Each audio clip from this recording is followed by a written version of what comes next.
Hey, everybody, and welcome to Adapt or Perish. In this episode, we're looking at the story of the boxer slash quarterback slash stand-up comedian taken too soon and given a second chance in a new body, usually called Heaven Can Wait.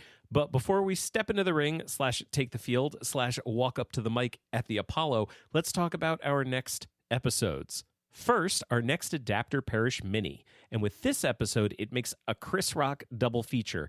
Ian and I will be taking a look at the recent pair of movies, both called Death at a Funeral. There's the very British 2007 version, directed by Frank Oz and starring Matthew Macfadyen and Peter Dinklage, and the very American 2010 version, directed by Neil LaBute and starring Chris Rock and, let me check my notes, Peter Dinklage. That'll be out in 2 weeks on Tuesday, April 15th. Then, in our next regular episode, I'll be joined by a very special guest host. Host Emeritus Ari Lipshaw. Here's how I did it. I told them we were going to look at Cry the Beloved Country, the 1948 novel by Alan Paton. Now, I know that the 1995 movie adaptation starring James Earl Jones is one of Ari's favorites. And rather than allow me and Ian to stumble our way through it and definitely mess it up, Ari insisted on coming back. I'm the Puppet Master, baby. We'll be discussing the novel, the 1995 movie, and more, and it'll be out in a month on Tuesday, April 29th. Before we get started, a quick reminder that starting soon, Adapt or Perish will be leaving Instagram, Facebook, and Threads. We've been using meta platforms to engage with listeners for years, but as I've said previously, we just really don't want to be part of that world anymore. To find out about upcoming episodes and general show announcements, head to our Patreon page. You can join for free and get access to all the same information you'd be getting on social media, and probably more. For more information, check it out at patreon.com/adaptcast or head over to our website, adaptorperishcast.com. And with that, on with the show, Adapt or Perish, episode 162, Heaven Can Wait.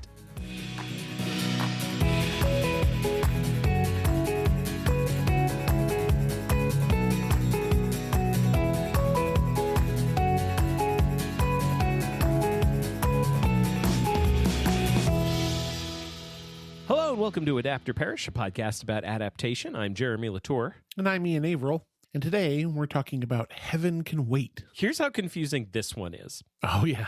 There's a whole other layer. There's a play called Heaven Can Wait that comes out in 1938. Yeah. There's also a movie from 1943 called Heaven Can Wait, and a 1978 movie called Heaven Can Wait. And I was kind of excited because I hadn't really looked into it too much. And Ernst Lubitsch directed the 1943 one. And I was like, this is cool. And it's Lubitsch and Warren Beatty. Like, that's really good. No. So the 1943 version has absolutely nothing to do with Heaven Can Wait. Yes. Even though it's called Heaven Can Wait. But there's another layer of confusion with that, because even though it has nothing to do with it, when you read the synopsis of that movie, it talks about a guy going to hell and like meeting with the devil. And so you're like, maybe this is an interesting twist like remake of the story. It still seems like it could be related, you know? Yeah, but not. But instead, not. The original movie, quote unquote, was 1941's Here Comes Mr. Jordan, which is a terrible title. It's a terrible name for what I feel is a very good movie. And then there's Down to Earth, which is the Chris Rock version from 2001, which took its name from the sequel to Here Comes Mr. Jordan. Yes, which I came out in the mid-40s. I did not look into like what that was about and stuff. I was kind of curious about it, but I didn't take the time. Sequel seems to be doing a lot of heavy lifting as a term. More heavy lifting than the actual story. That's impressive. It doesn't seem like too much of a sequel other than it shares some characters, but it is a totally different thing. Which actually, you know what, props to them for not just doing the same plot over again with a new character. Like, because I feel like that's normally how that kind of thing happens. No, this one, it's bonkers and goes kind of off the rails. No. But the name Down to Earth is what they used for the Chris Rock remake version of Heaven Can Wait, which was based on the movie Here Comes Mr. Jordan, which was based on the Yeah, it's a lot. And I mean, it may have sounded like what I just said was like negative about like the heavy lifting of the plot. Like, and I don't want to, like, I like this story a lot. I think plot wise, there's some heavy lifting going on, but I love that we're just getting into it. But like, one of the things I love about the plot is that there isn't that much of a plot. Yeah. I mean, I feel like this is something people have said about many things, but like, I feel like this story just kind of runs on vibes. Yeah, I think that when I describe my completely personal issues with it, that will end up being why. But like, I agree with you. Yeah, I enjoyed the hell out of so many of these things. Yeah. The play, I think, is really good. I think Here Comes Mr. Jordan is really good. I especially think the 1978 Heaven Can Wait is fantastic. Mm-hmm. And then other things are of different levels of quality. But we'll get to all of that. And I say that not to get ahead of ourselves, but I think one of the things I liked about all of them is that it's just about the vibes and the tone. Mm-hmm. That's the thing that makes it work. It's just kind of classic comedy. And if you get the right people together, it can coast on chemistry. Yeah. Like as long as you cast people who have chemistry, and as long as you have a reasonable amount of confidence in making it, seems to be, it will come out the other end being pretty entertaining because it's a pretty entertaining story. I agree. I think that it is just fun as long as you have the right people with the right chemistry doing it. I think you're 100% on that one. Mm-hmm. If you don't, then maybe that's where the lifting feels extra heavy. Yes. I'll let you talk about the plot itself before I go into that. Yeah. And just to make sure everybody knows what we're talking about, there is the 1938 play Heaven Can Wait. There is, as I mentioned, 1941's Here Comes Mr. Jordan. There was a 1960 episode of DuPont Show of the Month called Heaven Can Wait that seems to be as much just a televised version of the play as it is an adaptation of Here Comes Mr. Jordan. Yeah. There was the 1978 Heaven Can Wait that Warren Beatty starred in Probably and the most co-directed famous one. and co-wrote. Yep. Then there's Down to Earth, the 2001 version with Chris Rock. There's also as just a little dessert at the end. And I feel like this is one of those amazing things about Wikipedia. Did you know that anyone can just go in and edit Wikipedia? You can put in whatever you want. It's incredibly easy to just say like, hey, this is a fact.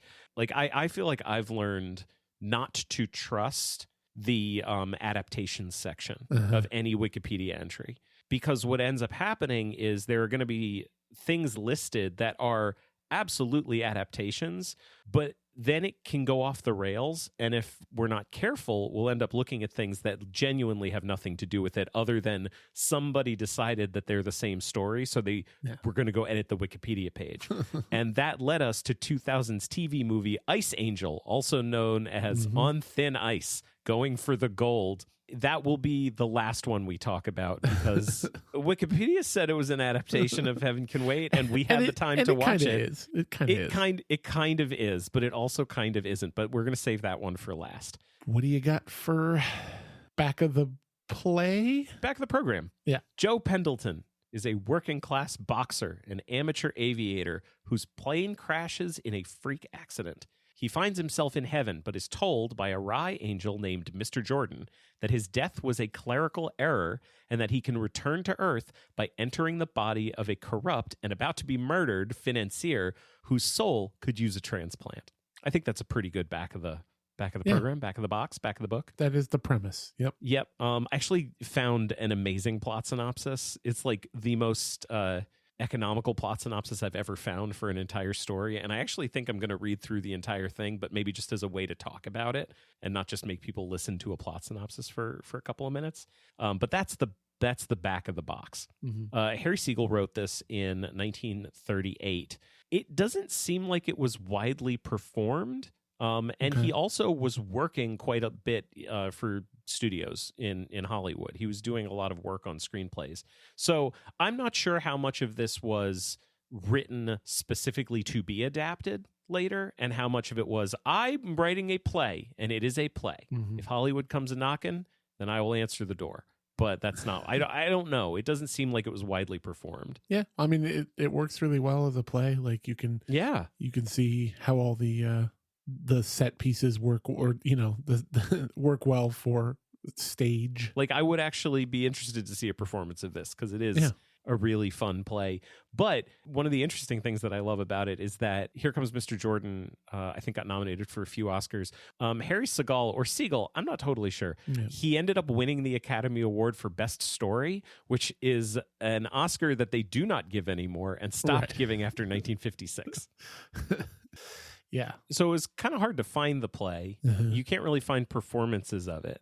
but we did read it. Yeah. I kind of want to go through this more detailed plot summary, and then we could talk about the different aspects of it, because I thought it was a delight. It's not perfect. No. I have a lot of issues with it, but I thought it was kind of a delight. The way the play opens up, Mr. Jordan is the first person we meet. He's checking passengers who are to depart in an airplane for heaven. In fact, the back of the book said he goes to heaven. He never actually goes to heaven. He goes to a way station where they are going to board a plane, where souls board a plane to take them to heaven. There's a routine, getting people on the plane. Mr. Jordan's checking everybody in, but the whole thing is interrupted by Joe Pendleton, this prize fighter, who refuses to admit that he's dead. And he's brought there by, who's it, 7013?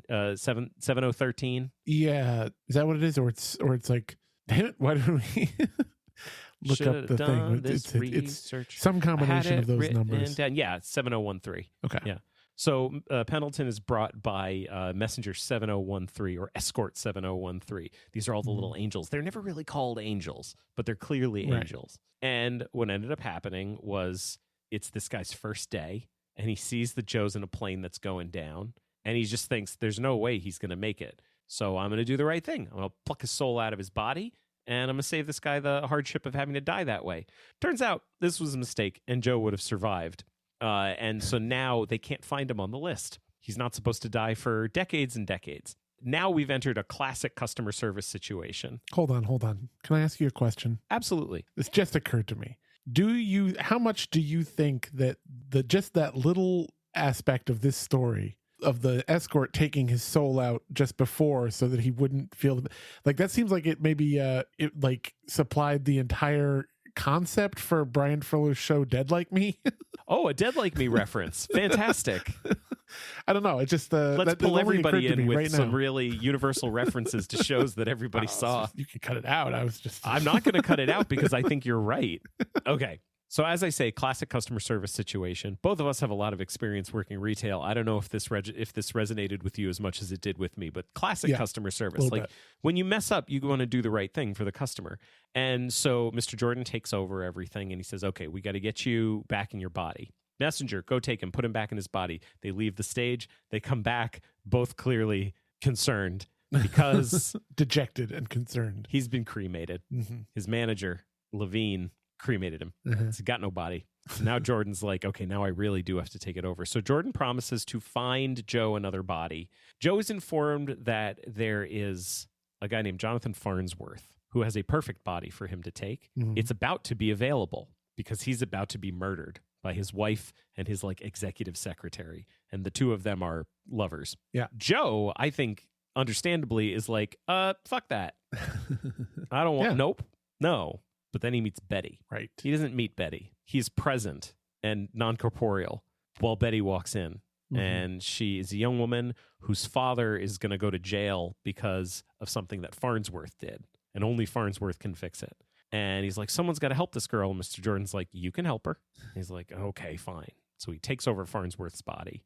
And like it's a 3-act play, and the whole first act ends with him entering the scene as Farnsworth. And we get to see his wife and his executive secretary have a bit of a heart attack because as far as they know, he's dead in the bathtub upstairs. And it's this is what I'm talking about. Like this is, as long as you don't mess this up, I think it works. Mm-hmm. Yeah. There's an important mechanic of this that I think we need to acknowledge. Farnsworth is never seen.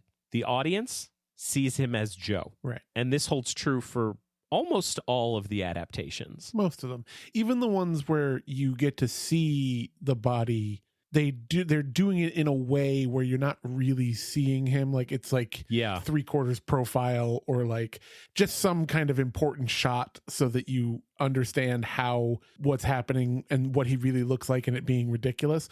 The thing is that in the original play and most of the adaptations, the body or bodies that he's occupying are not supposed to be that different from him. No. So it doesn't really matter. That's the whole thing, because that's the thing he says to them is like, if you're going to put me in a new body, you got to put me in one that I can fight with because I'm a fighter. I'm a boxer. I want to keep being a boxer. Yeah. I don't know if you know this, but his body is in the pink. Yeah. And it's something he says many times. Mr. Jordan talks about how that's now his least favorite color. And it's, I think, a very good line.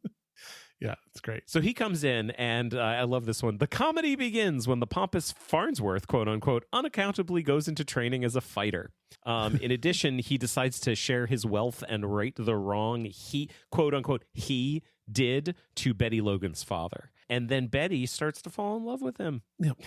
This was the part that didn't sit well with me. Okay. Is the Betty Logan of it all. This didn't feel like it was written by someone who was very interested in creating an interesting character, because it's not like Joe or Mr. Jordan are these really deep layered characters, but they definitely feel like whole characters. And Betty never feels like a whole character. She feels like someone who is just very innocent and wide-eyed and falls in love with Farnsworth, who is really Joe, because the play needs her to fall in love with him. Yeah, I agree with you. I think in this and the early adaptations, she's not like doesn't have a lot of dimensions. It's later on in the Warren Beatty adaptation, and then also in Down to Earth, honestly. Oh yeah, where they make her a little more rounded by having it be, there's stuff that she cares about more than just like my father's good name. Yeah, they make it larger by making her kind of an activist, you know. And I think that helps round her out as a character. Yeah, I mean they basically fix the thing of a woman walking into a play and saying, I am here because of how much I care about a man. Yeah. And now that you have fixed that problem, I now care about you, another man. And that is my character. That's her in Here Comes Mr. Jordan. That's her in the DuPont Show of the Month. But then I think they fixed that in starting with the Warren Beatty one. Yeah. So that's, I mean, Betty's my big problem with it. And even that is sweet. And I feel like, I don't know, maybe just when I was reading it, I was not assuming that there would be a way to perform it in a way that makes her seem a little less innocent and a little less taken advantage of by Joe. There probably is a way to do it. I was probably just not being very charitable to the play, but I don't think that stuff is on the page. I think you can do it if you want to. Yeah, I think you're right. Yeah, so Joe decides that he's going to be a fighter, and now he's Farnsworth as a fighter. He even gets his manager, Levine, and there's a great scene. Levine is, I think the chemistry between those two characters, if you get actors that have good chemistry, that's where a lot of the comedy is going to come from. Yeah, this is why I don't care that much about the plot, because I think it sets itself up in a way where you don't really need to worry about the mechanic that much. They establish everything. They sell it really well. It's immediately plausible in the context of the show. And so you can just kind of experience it. So when he meets Levine again, he's like, you idiot, you cremated me. Levine is like, who are you? Like it's just incredible. I think it's really funny on the page. And like I said, if you get people with good chemistry, I think this stuff is really good. But Levine ends up being, I think, one of the funniest parts of the play, especially when the police are involved. And he sounds like a crazy person talking about his friend Joe body swapping with people. And he's always the one character that the main character tells what's going on and uses like their contextual relationship to each other to prove that he is actually his friend in another body. You know, that's pretty consistent through all the adaptations. We're forgetting to mention one of my favorite like little character things, and that is Joe's saxophone. Yes. I love little quirky character things like that. I mean, this character from the play, like from the get, is delightful to me because he's such a character. He's that old-timey boxer guy, first of all, and all he cares about like heart is of gold. Real good guy. No, exactly. Yeah. And all he cares about is fitness and stuff. But is this so funny that he's not like a saxophone player. He can't play it very well. It's just like his Linus blanket that he carries around is his saxophone. And also he's like an amateur pilot and flies his own plane everywhere. Like these are just quirky little character things that I find really fun. And so yeah, I really like that. The saxophone is great, and it's just also a really economical way of telling the story, because if you want him to prove, and not just in the play but in later versions, if you want a really quick way to make an audience buy that the manager believes that this rich guy is actually Joe, have him play the saxophone badly in exactly the way that Joe plays it. Like it's quick and it's efficient and also fun. So you know, a triple threat. That's called good writing. Yeah. That's right. Solid. It's solid.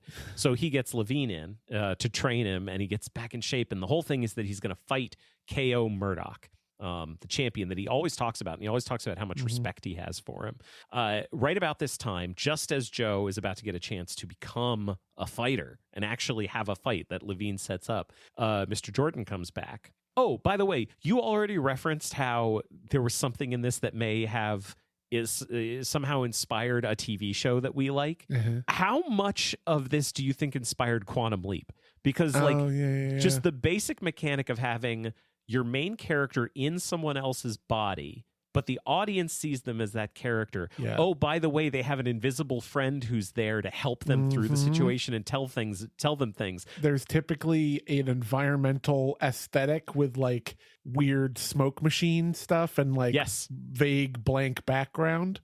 Much like in the Quantum Leap Accelerator. Exactly. You might say. Yeah. Interesting. I haven't looked into this because I only just started thinking about it. But I feel like I would not be surprised if I found out that this in some way inspired Quantum Leap, which is a wonderful TV show. I feel like it's delightful that we're both having these on-air revelations about this. I know. These two different things, Jeremy.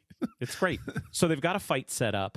Mr. Jordan shows up and says, hey, Joe, you can't use Farnsworth's body anymore because Farnsworth is up in heaven and he's really mad about what you did. And so now we're involved in another customer service situation.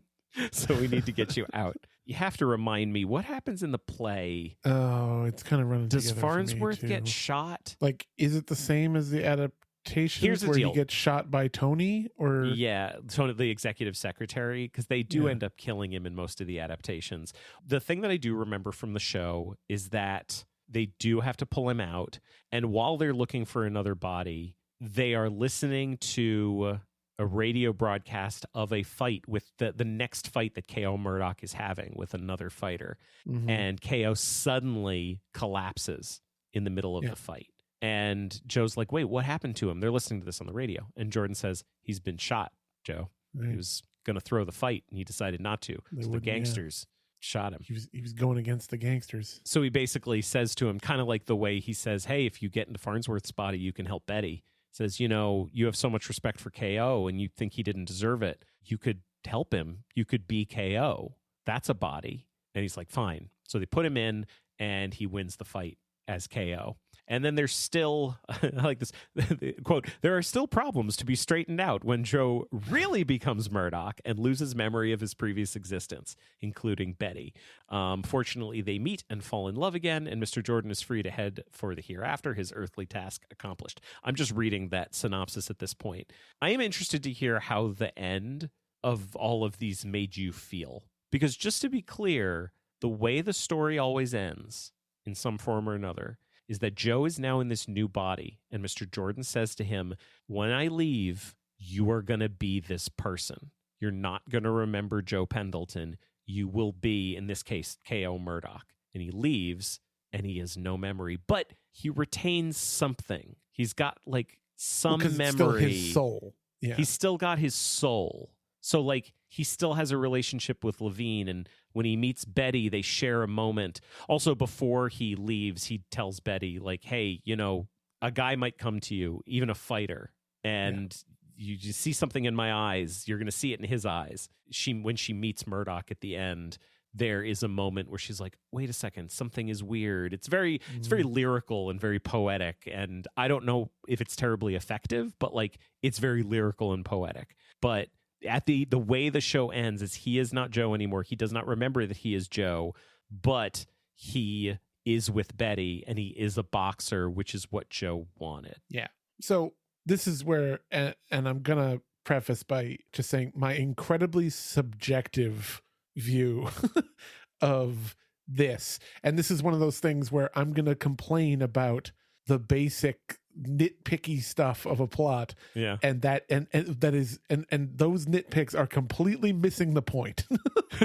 And therefore but it just is stuff I didn't get it, and here are my problems. No, but it's just stuff that bugs me no matter how much I know that it's fine and delightful and it doesn't matter. Yes. And that would be pretty much the entirety of the plot if I'm honest, and like in terms of what happens. Like this is bullshit. Yeah, I know. I'm like, there with you. What happens to Joe is bullshit. This entire thing is their fault.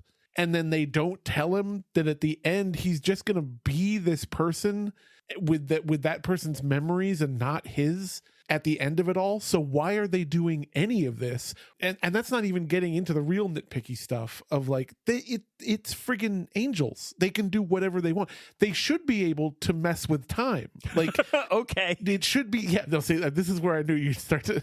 You're going off the rails a little bit, my friend. They should no. I'm not. You're going off the rails. They should be able to mess with time. The fact that his body is destroyed or cremated shouldn't matter. They should just be able to wind the clock back on that one. Because they're bad. I love how you're taking on the responsibility of solving it. Like, it's not your responsibility to solve it. You can point out that you don't like it. I also don't like it, but it's not your job to fix it. But even if I accept that, time travel isn't possible for these soul putting in and taking out people, what happens to the character is bullshit. Mm-hmm. And yes, don't get me wrong. I love things that are realistic. By realistic, I mean that what happens to these people is not fair because that's life. Yes. But this is different. It's a thing where it's just like, I just feel like he's being purposefully not misled. It doesn't feel like they're misleading him. It feels like they're making it up as they go along, which is the thing that you talk about vibes. Yes, exactly. I get it. It does feel like they're making it up as it goes along. And it's more of just a vibes movie. Yes. But so that's why I know that this nitpicking that I'm doing is wrong. It's just how I feel. I just feel like the whole thing that happens to him is just not fair and bullshit, and I don't get why it has to go down like this. But that being said, if it's got to be how it is, then it's delightful. Yeah, I feel like it's in the execution because I am right there with you, and I also thought it was bullshit, and it made me mad. And like why do they do it? Like why do they do it this way? I don't know. I genuinely don't know. I feel like there's a theological side to it. That's not what this show is. This show is not a theological show, of course. But I feel like there is an opportunity to have, like, if I had the author here with me, I would want to say to him, like, what are your feelings about what a soul is? What do you think happens to us after we die? Because I feel like that would probably illuminate a lot of where this came from. Maybe. And I think our problem with it is probably very telling for us and our worldview and our view of spirituality. Because I would say, like, the two of us are not very spiritual people. No. But what is your identity other than your memory? And so if his memory is gone, how is he Joe? And what they say, and they're telling you he's not Joe. He's KO now. He's this guy. It's like, yeah, but like, also okay. it was KO's time to die. KO's dead. Right. Why can't he be Joe? No, and it's like, and even outside of the nonsensical mechanics of it, what would have been the problem with your story ending with Joe just having a good match of a body and just living the rest of his life that he was supposed to live, like as himself? Like, why did he have to not be Joe anymore? Like, why does he have to not have his memories? They don't give any reason why that has to be, other than just the angels being like, there's a plan, Yeah, so I'm about to, first of all, let me go ahead and acknowledge I am often a hypocrite, and I'm about to be a hypocrite. I'm about to prove it, because I literally just told you it's not our job to fix it, but you got a pitch? Yeah, it's not so much a pitch. It's just like, it's a note. Like, if it had been something that was introduced earlier in the show, and if there was at least one scene with Joe and Jordan having an interesting conversation about why it had to be this way, I would have felt much better about it. Yeah. If they were keeping it from him because they knew he wouldn't like it, okay, I buy that. Yeah. They're not infallible. They're characters. They happen to be angels, but they're characters, and they want to hide this from him. And he has every right to respond to that information. But the way they tell him, he doesn't really get a chance to respond to it in any kind of way. Yeah. And then it's just over. So if that's what they all want to do, I feel like there's two things you can do. One, you can either introduce it earlier, and that would make it, I think, really effective, or at least execute it well. And I didn't really think about this until I watched the 1978 version. I thought up until that point that what I needed as a viewer was to get what I want. And what I want is for Joe to know who he is. Yeah. But I don't get that. I never get that. But then, and I know this is jumping ahead, but then after watching the 1978 version, I realized that actually what I want is for Betty to know that something magical is going on. Yeah. And that's in the play a little bit. Yeah. And she acknowledges that something feels weird, but it doesn't feel like she ever really kind of clocks that something is happening. She doesn't really think about what's happening. She's just like, this is weird. Let's go get dinner. Mm-hmm. And in the 1978 version is the first one where I think the only one where they have a character look at him and go, oh, I think I understand what's going on. And that was what I think I needed. I just needed someone to know who he was. Mm-hmm. And that made me feel much better about it. So I just needed to be handled well. That's it. And in all of them, like, you know, his manager usually knows too. Yeah. So that's nice. Mm-hmm. But it's especially nice if the love interest knows, because it's right. You know, she's living the rest of her life with this person, apparently. Yeah. So, yeah. Anyway, so those are my grievances about the plot of this play. But it's the weirdest thing, because it's like, I have those big problems, but as is, it doesn't make it any less delightful. It just, it's like one of those things that like nips at the back of your brain, you know, mm-hmm. that just like doesn't work. Mm-hmm. So in 1941, this is made into a movie. Here Comes Mr. Jordan. Mm-hmm. Terrible title. Obviously, makes no sense. Like maybe the other movie, the 1943 version, the Heaven Can Wait movie that doesn't have anything to do with it, was maybe already in production. I think they had a bunch of titles they were going back and forth with. I just think this was a very 1941 title. And it gets super confusing because the poster is a picture of Joe with his arms around both Farnsworth's wife and Betty. Right. And so it looks like, if I would forgive anybody for thinking, I'm going to go see this movie, Here Comes Mr. Jordan. And it looks like that, you know, Robert Montgomery, the actor I like, he's playing Mr. Jordan. Yeah. It says Here Comes Mr. Jordan, and there's a guy on the poster smiling at me, so he's probably Mr. Jordan. Like, nope. And he's having a love triangle with two ladies. No, none of that is happening. Like, that is not the movie. All of that being said, what a delight. Yeah. I thought this movie was super, super fun. It was directed by Alexander Hall. It was written by Sidney Buchman and Seton I. Miller. Again, story by Henry Segall. And starred Robert Montgomery as Joe Pendleton, mm-hmm. Evelyn Keyes as Betty Logan, and Claude Rains as Mr. Jordan. Mm-hmm. In, I would say, a performance for the ages. Yeah, great performance. It's amazing. Definitive. Like in 1978, when they redo it, they get James Mason. Yeah. I don't think they would have even thought of James Mason if it wasn't for Claude Rains. Yeah.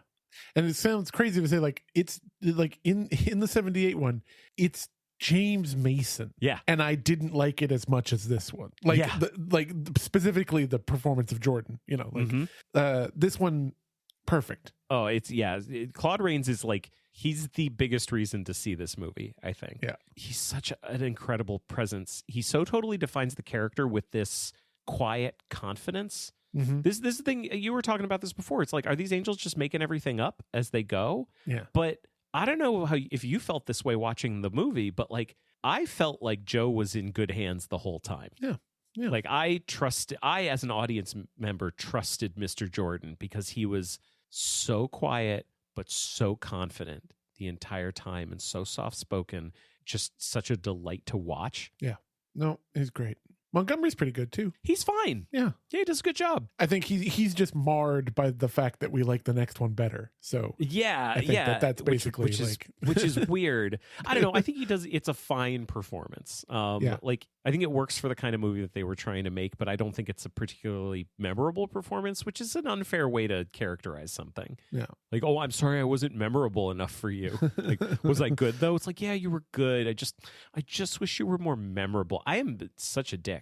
I'm hearing it now as I'm saying it. But I will say, even though I thought he was not amazing, but like good, the best comedy in the whole thing, I think, comes between him and his manager, who is now Max Corkle, mm-hmm. no longer Levine. Max Corkle, played by James Gleason. He's hilarious too, and their stuff together, I think, is the best stuff in the movie. Yeah, it's very good. As far as just pure comedy, like Jordan is the best part of the movie, but the funniest stuff, Jordan's never really that funny. Oh no, he's not at all. Yeah. But Joe and Max are fantastic together. Yeah. Yeah.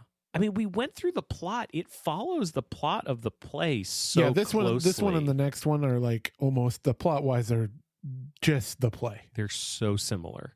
that there isn't much to talk about plot-wise. No, it's pretty much just performances. I do want to talk about Betty Logan for a second. Mm-hmm. I don't think it's Evelyn Keyes' fault, but just like how Betty was my biggest problem with the show, Betty and the relationship in general is my biggest problem with the movie. Yeah. And I think it ages the worst. It kind of is evidence of the thing I was talking about before of like on the page, they're not giving you that much to work with, but I could see someone doing a good job in the staging of it and the acting. This doesn't do that. This just goes with what's on the page. And the way it comes off is Betty, for me, came off as very young, very immature, very innocent. Mm-hmm. And Joe felt like he was taking advantage of her emotionally. Not taking it. When I say taking advantage of, I want to be clear. Like he's taking advantage of her naivete and more that he knows something that she doesn't. He also is in the body of somebody who has a large amount of like manipulative power over her because he's like got her father's freedom essentially. I just think it's the weakest part of the whole thing. Yeah. Once the stuff with her dad is done, she's just kind of hanging around, and that makes the end when she ends up meeting Murdoch. I think it works the least of most of them, which is weird because the whole thing is pretty good, but I don't think it sticks the landing. If I could use a separate sports metaphor for this boxing movie. Oh man, Jeremy, here comes another one. What? How much do we think, I forget exactly who originally created Daredevil, but a boxer named Murdoch is in this. Oh my God. That's amazing. They just keep coming. It's crazy. It's crazy. There's nothing original in this world. Nope. So this is a delight, and it is. I think there's no better way to say how much of a delight it was than we don't actually have that much to talk about it because there's not that much to say. It does it really well. Yeah, it's exactly the play with some with some performances that are good and some that could be better.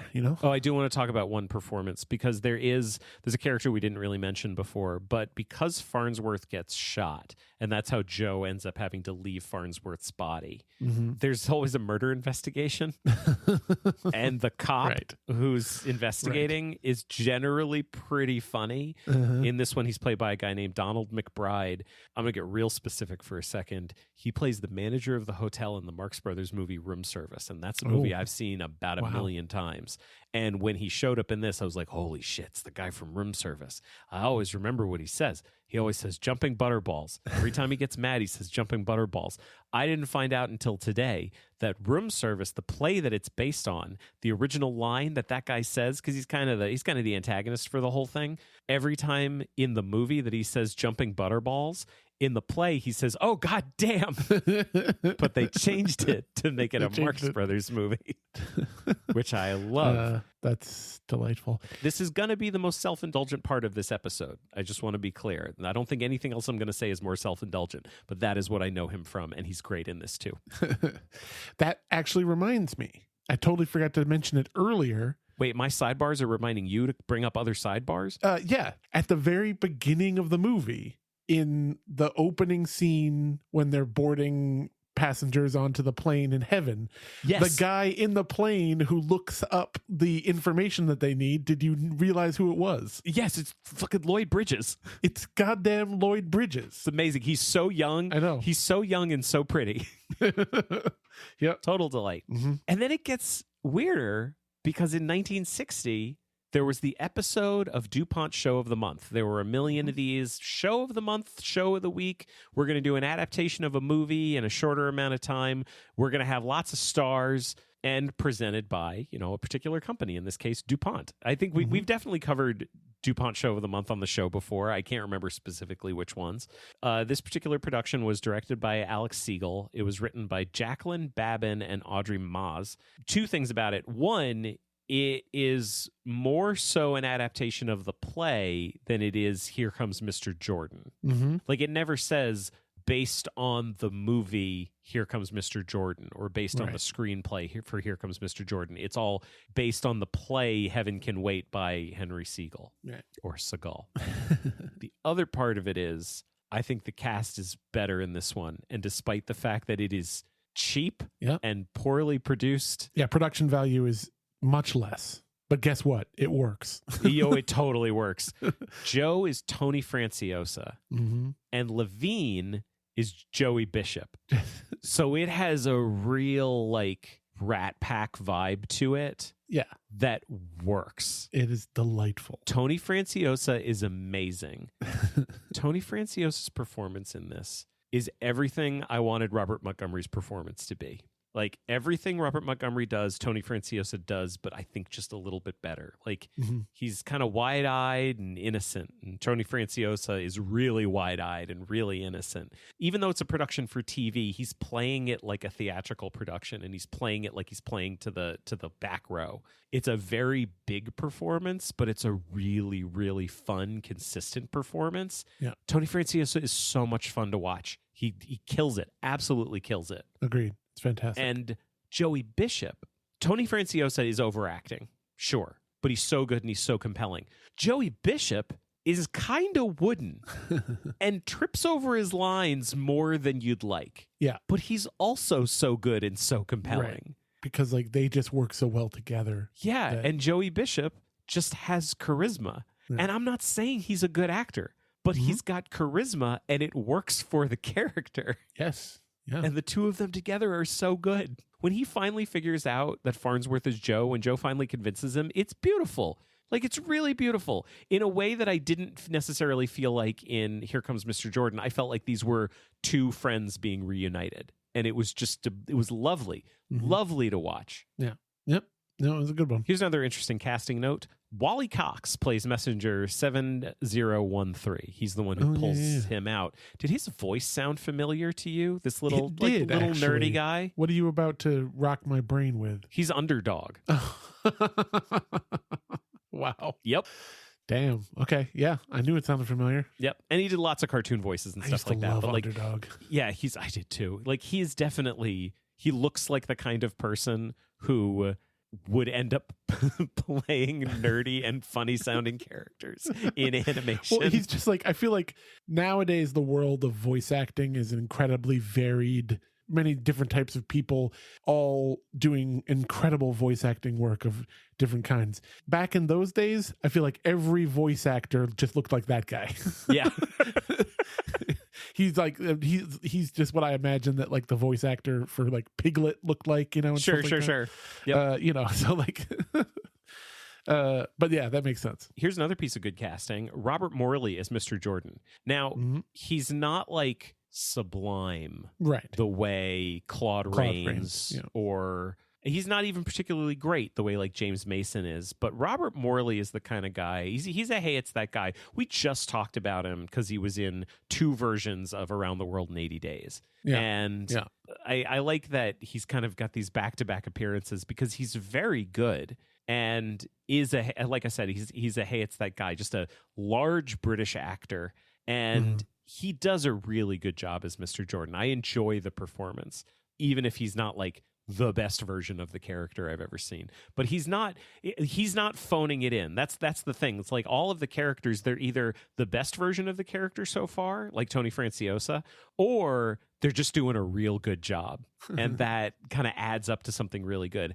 Here's another thing. I think the Betty Joe plot in this one is better than in Here Comes Mr. Jordan. Yeah, I mean, it's still not great, but... Yeah, it's still not great, but like, it's not necessarily written differently, but they do 2 things that make it work better. One, she's acting it a little more mature. It's not, it doesn't have that weird power dynamic that it does in Here Comes Mr. Jordan. They also seem to have more of a connection. Like, there's a whole montage they add in this of him training Farnsworth's body to be a fighter. And she's like, training with him and jogging with him, and they seem like they're like having fun and hanging out, which is something that is not in the play at all, and is not in Here Comes Mr. Jordan. And I feel like it's better than nothing. It's not as good as having like actual scenes and dialogue, but at least showing a montage and showing the 2 of them just existing together and enjoying each other's company, it does a lot in a love story. No, absolutely. Like, this isn't as good, but what this is it's the first, like the genesis, like the early version of what they do in 1978 and in Down to Earth And that is, in my opinion, they do a really good job of, well, first of all, what we already talked about, changing Betty's character so that she has more going on than just, she needs this man to let her father go or whatever.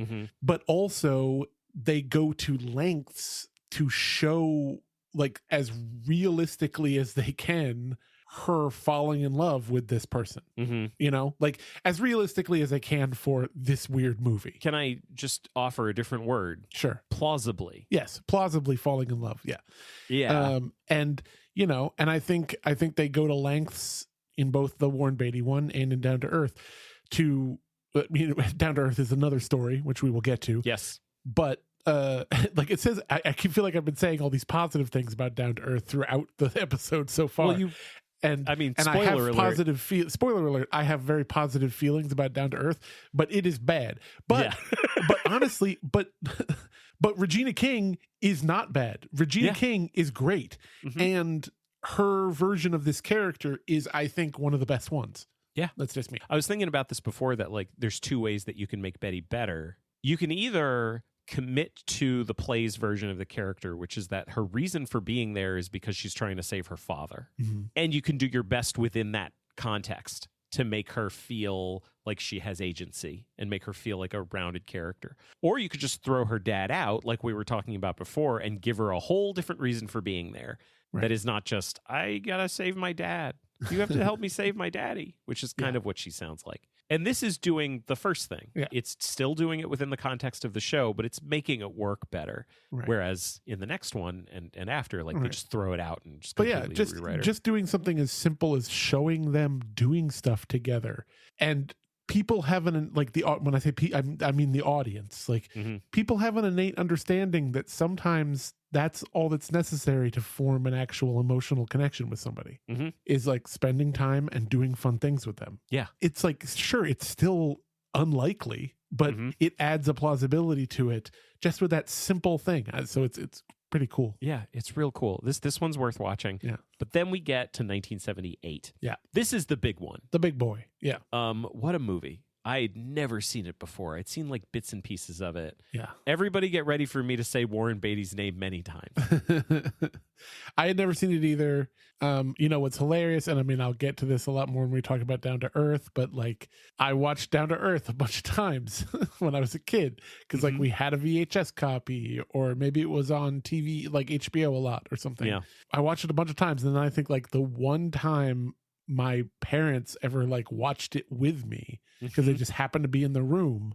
The beginning has the like based on Heaven Can Wait by, Warren Beatty and Elaine May, and, based on the screenplay. And my parents are like, oh, this is Heaven Can Wait? Right. And I was like, what are you talking about? And so like, I never even knew Heaven Can Wait existed, like it's funny watching it now and really like, or all of these adaptations, really. It's funny watching them now when really Down to Earth was the foundation that I had. Yeah. Which I feel like that happens a lot. Yeah. Oh, yeah. So you've already mentioned that Warren Beatty co-wrote the screenplay. He produced it. Yeah. He co-wrote it. Yeah. He co-directed it. Yeah. He starred in it. Yeah. He was the second person ever after Orson Welles for Citizen Kane to be nominated at the Academy Awards for producing, directing, writing, and acting for the same movie. Yeah. And like, I've brought up the Academy Awards multiple times, and I don't bring it up to say like the Academy Awards are the ultimate evidence of quality, because that's absolutely not what they are. But they are a very good indication generally of like a movie's perceived quality in Hollywood at that time. Sure. And this was perceived as being very good in Hollywood at that time. Even though it kind of got shut out. Like, I mean, you saw that it got nominated for all these things. It only won set decoration. Yeah. But then it kind of cleaned up at the Golden Globes and hilariously the Saturn Awards. Yes. Well, I mean, that's the Saturn Awards. They have good taste. Yeah. Yeah. And also they don't nominate anything that isn't sci-fi or fantasy. So that. Yes. My favorite. My dream awards, really. Yes, exactly. But yeah. Okay, so it was a passion project for Warren Beatty. Originally, he wasn't even going to star in it. I was wondering if you read about this. Yeah. Yeah, he wanted Muhammad Ali for it. And Muhammad Ali, because they were going to keep it a boxing movie. And Muhammad Ali was like, I don't want to do that. And then he was like, well, I guess I'll be in it. and they decided to change it. They made a very big decision, is that Joe Pendleton was no longer going to be a boxer. Now he was going to be a quarterback for a professional football team. Yeah. I find it very funny that he like wanted Muhammad Ali, and Muhammad Ali was like, thanks, but no thanks. And he was like, I can't have Muhammad Ali. It's no longer a boxing movie. Yeah. He was just like, I don't know if he thought maybe he wasn't convincing as a boxer. Like maybe he thought he was too pretty, but which would be hilarious. But I just love that he couldn't get Muhammad Ali. And so he was like, wow, we'll change the whole profession of the movie. Yeah. And like, I don't mind because it works so well. It does work pretty well. It would not surprise me if there are people out there who kind of the way you grew up on Down to Earth. Right. Like, think of him as a football player. It's a football movie. People are like, oh, Heaven Can Wait is a football movie. And it's like, oh, did you know in the original he's a boxer? That's weird. Yeah, exactly. I think we can all agree that boxer, football player, it doesn't matter. They're all better than stand-up comedian. Yeah. And we'll get to why later. I was really riding high with this one because I'd never seen it before and I'd always wanted to. 15 minutes into this movie, I was just like, oh my God, every version of this is better than the last. Is this going to go on forever? Spoiler alert, no. It was not going to go on forever. It was going to end after this one. Yeah. But this one is so good. It is so confident and relaxed as a movie. It is a very chill movie that is very funny and very compelling and very enjoyable to watch. But it's not built on lots of drama. Right. So, like, for example, there is a running joke. Did you see Patrick Willem's review of it on Letterboxd? Yes, I was going to bring up the same thing. God damn it. No, go ahead. Go ahead. You go ahead. Patrick Willem's on Letterboxd, his review was basically... This is a YouTube video essayist. Yes. It was basically that every movie should just be Charles Grodin continuously failing to kill somebody. Yeah.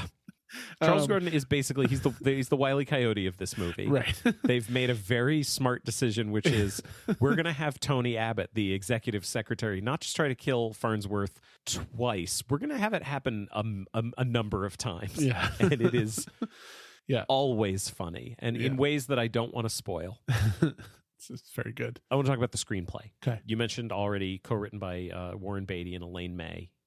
Elaine May also Nichols and May. I don't know how many Elaine May movies you watch, but I watched all 4 of them a couple years ago. Oh yeah, and like just unbelievable. What's the Mikey and Nikki or something? Yep. Of course I've said I watched them all, but I'm blanking on. Well, I mean, here's the deal. I mean, the one like Ari and I think our favorite movie collectively, like as a couple, is The Birdcage, and we talked about it at length on this show. But the screenplay for The Birdcage, Elaine May's screenplay is incredible. Yeah, and she was such a good writer, and it makes sense to me that, for example, Betty is a much better version of the character in this. Mm-hmm. And who knows, maybe everything that makes Betty a better version of the character was all from Warren Beatty, you know? Kind of like how, Mel Brooks hired Richard Pryor to write on Blazing Saddles because he knew that he was going to have a lot of, racial stuff in it. And then Richard Pryor just wrote all the Mongo jokes because that's what he enjoyed. Someone knows what I'm talking about. We'll never know. Yeah, we'll never know. We don't know. Maybe Warren Beatty wrote all of the Betty stuff that works in this, but I think Elaine May probably had a lot to do with that. It is such a good screenplay. Like the 2 lines that were my favorite in the whole thing. This is after so Dyan Cannon also got nominated for Best Supporting Actress for this. She plays Farnsworth's wife, and she's incredible on her own. Yeah. And Charles Grodin is incredible on his own, but their chemistry together is amazing. Yeah, quite good. This isn't a movie filled with amazing chemistry between so many people. The chemistry between the 2 of them is so good. The scene where they see Farnsworth after they think they've killed him is it's perfect. It's perfect. And then after that, when they're out in the garden and she's freaking out and Charles Grodin so calmly is just like, darling, listen to me. There's nothing to be frightened of. There's plenty to be worried about, but there's nothing to be frightened of. It's incredible.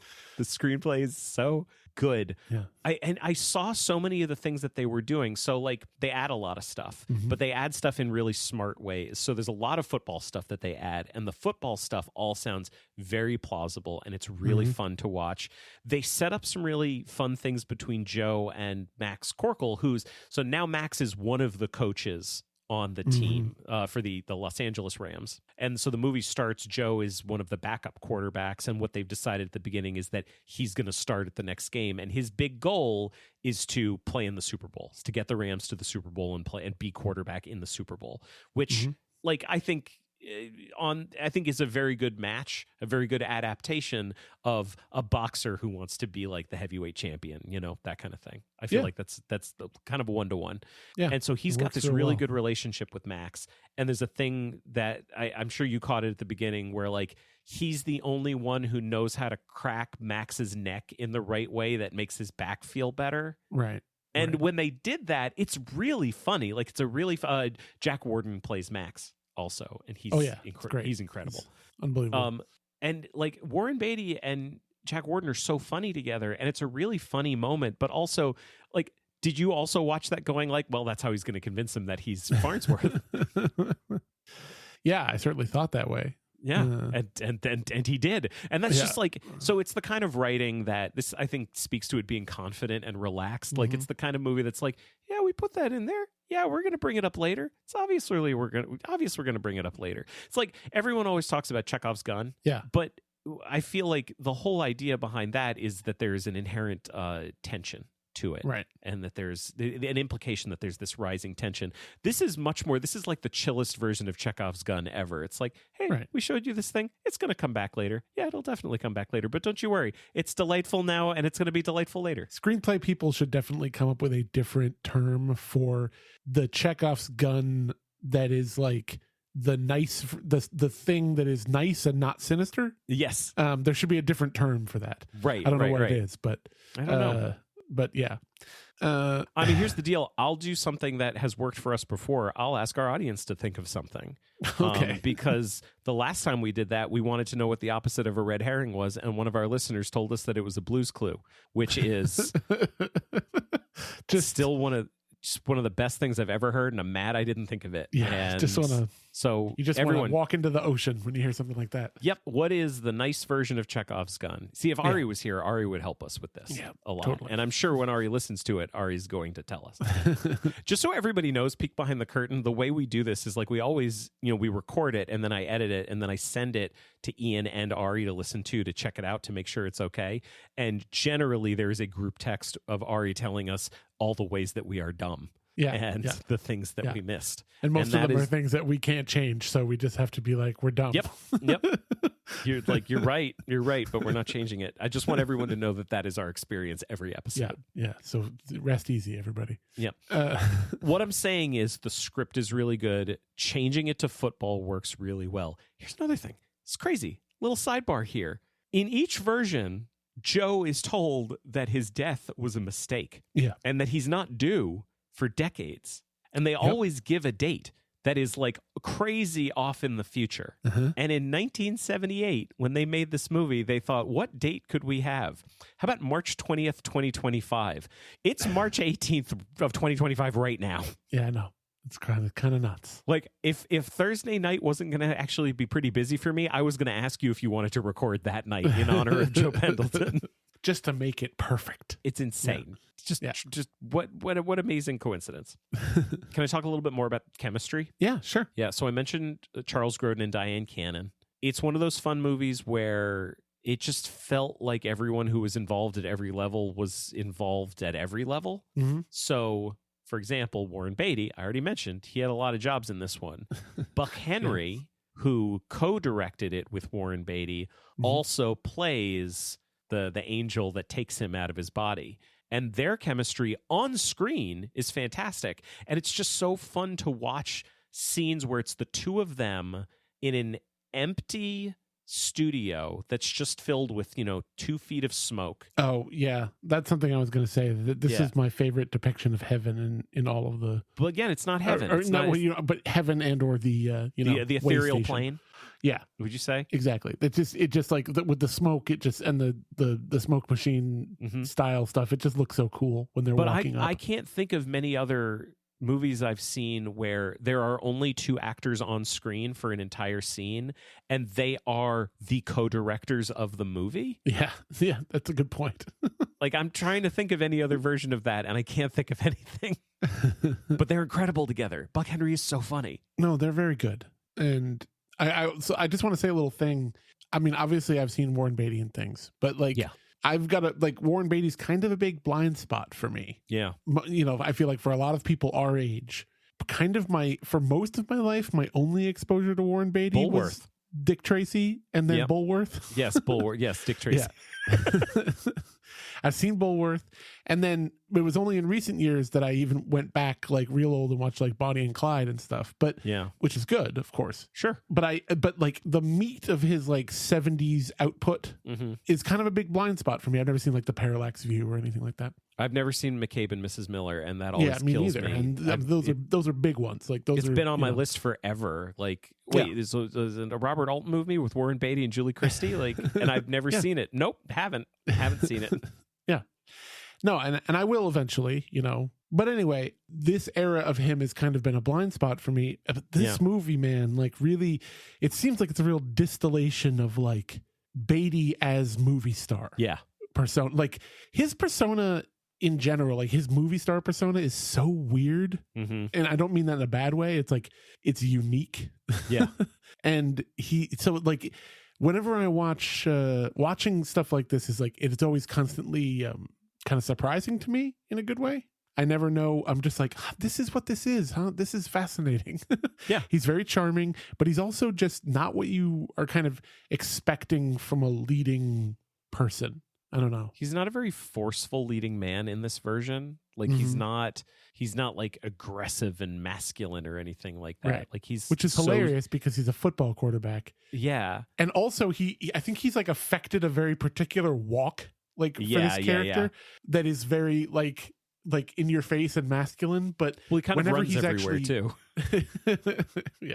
So but whenever he's actually talking with people, it's not. He's very sweet and soft spoken the whole time. Yeah, it's very interesting. Except when he yells about grapes, which is my other favorite line from the movie. I was wondering when it was coming. He's in the boardroom trying to convince everybody that they need to change the way they do business. He's like, look, it's like when everybody was supposed to stop eating grapes. Well, some guys did, but I didn't because I didn't know anything about it and I like grapes. And it's the most insane line I've ever heard. Obviously, like we said, we don't know, but that feels so much like an Elaine May line to me. But it could have been him, Yeah. I'm not saying Warren Beatty's also a clever screenwriter. He is. Yeah. He could do a lot of stuff. There is. I mentioned Julie Christie, but in context of McCabe and Mrs. Miller. But hang on, because let's talk about Betty Logan. This is my favorite version of the character. Okay, she is no longer a young woman who lives for her father and is devoted to him, who, by the way, we never see. In any version, we never actually see her father. So he's always off screen. In this one, she is a little bit older, a little bit more mature, very capable. She's a teacher from a town in England, because Julie Christie, and Farnsworth's company is going to build a factory. Is going to build a factory or a plant there or something like that. And she's here to protest that. And she is a goddamn Spitfire. And her being a Spitfire is coming right up against Joe's very, very kind of soft-spoken aw shucks nature. And it's a delight to watch. And the way their relationship develops over the course of the movie is just, it's not like a thing I see very much. There's no weird kind of power dynamics between the two of them. I get the sense that Joe is always the entire movie, Joe is Betty has all the power in this. I am interested in her because of how amazing she is. She's in charge.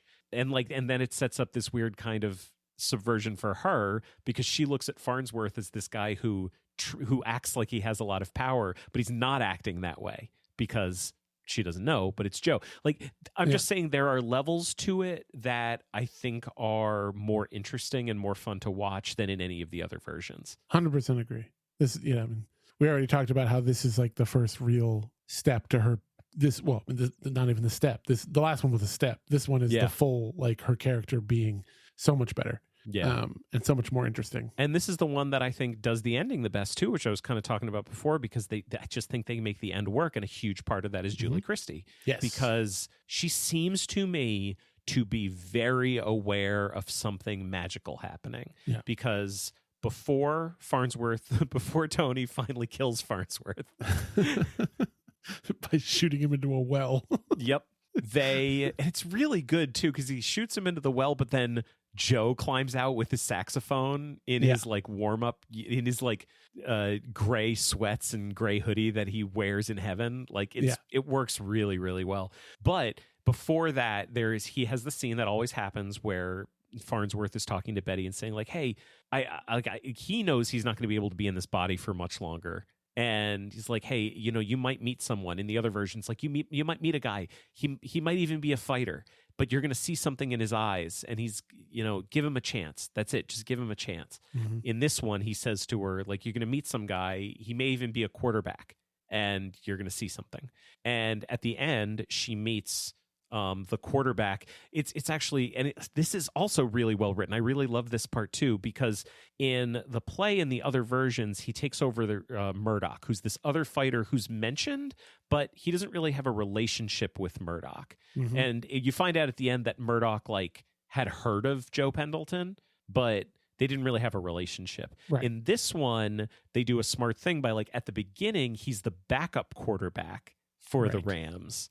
And he has a lot of respect for their actual quarterback. And the actual quarterback is the one who dies, and he dies on the field. Right. And he takes over his body so he can play in Jarrett. Yeah. And so that's who he is now. So it's someone he already respected and someone he already had a relationship with. And when Betty gets there to the end and she has this moment where he says something that makes her think, wait a second, this is what he told me. And she looks at him and she just says, "You're the quarterback." And that made it work for me. Yeah. That one line, like the way the line is written and the way Julie Christie does it, the way the whole thing is staged, that made it work for me. And that's the thing that made me realize, like, oh, it's important to me that someone knows that his spirit is living on. Yeah. It's not as important to me that Joe is aware of who he is. Yeah. Yeah. It's like, if they're going to do that as a thing, this is the best version of it. Yeah. Although, with all these adaptations, I kind of wish they just thought, like, why does his memories have to go away? Why does this have to happen at all? And changed it, but none of them do. So it's weird. I got one last thing about this one that I want to say. I mean, you might have more, but I just have one last thing that I want to say. This is just one of those little things that with adaptations where they just change or tweak something just a little tiny bit, but it's something that when you tweak it in a way that doesn't seem to matter at all, it makes all the difference about a particular little thing. And for me in this, it is making his saxophone a soprano saxophone. Okay. I think it is fucking brilliant.